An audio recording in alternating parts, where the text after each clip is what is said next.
Mukama ekiro kyati ntukusiima bw'embabazi zaawe. Ntukusiima Mukama bw'obwesigwa bwawe.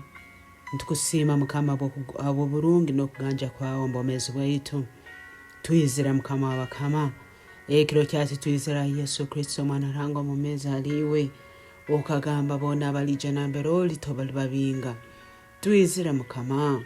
Tuyizira Yesu. Tulesere byona ebikututalibaniza. Tulesere byona Mukama ebitulemere.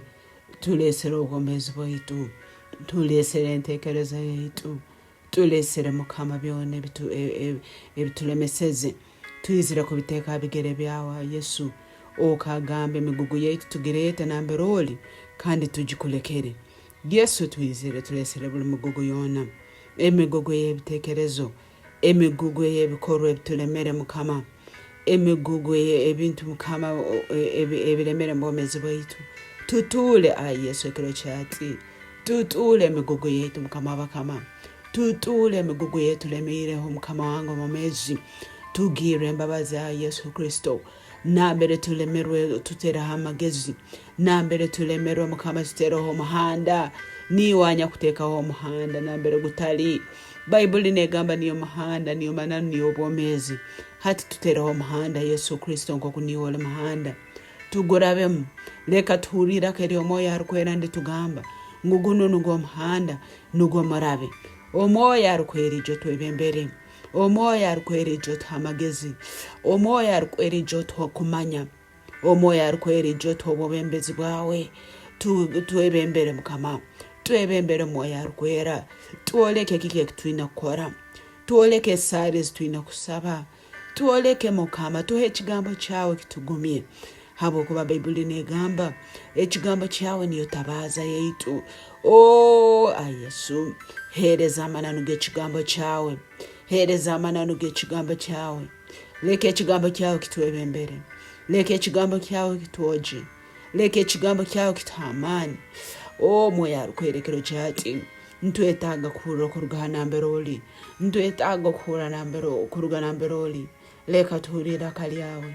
Leka amatu gaitu gahurira akalyawe erirungi. Kandi erirako erigamba mpora. Leka tulihurire ekiro kyati. Twebembere Mukama omihanda yaitu. Tutereho obukonyezi taata.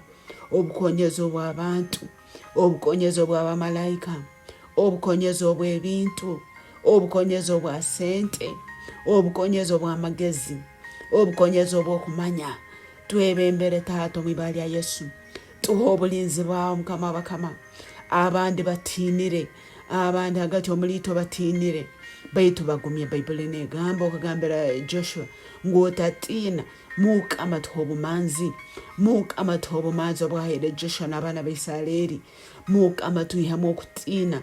Habwokuba okutiina Mukama kimaitse tutulina kwikiriza.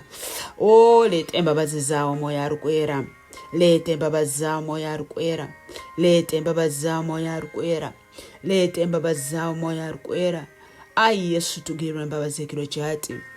Yesu tugirire embabazi ekiro kyati. Yesu tugirire embabazi ekiro kyati. Taata ekiro kyati tubungere. Tatuleka kugenda tutaina buyambi. Tatuleka kugenda tutaina bukonyezi. Tatuleka kugenda tutaina amagezi. Tatuleka kugenda litwenka.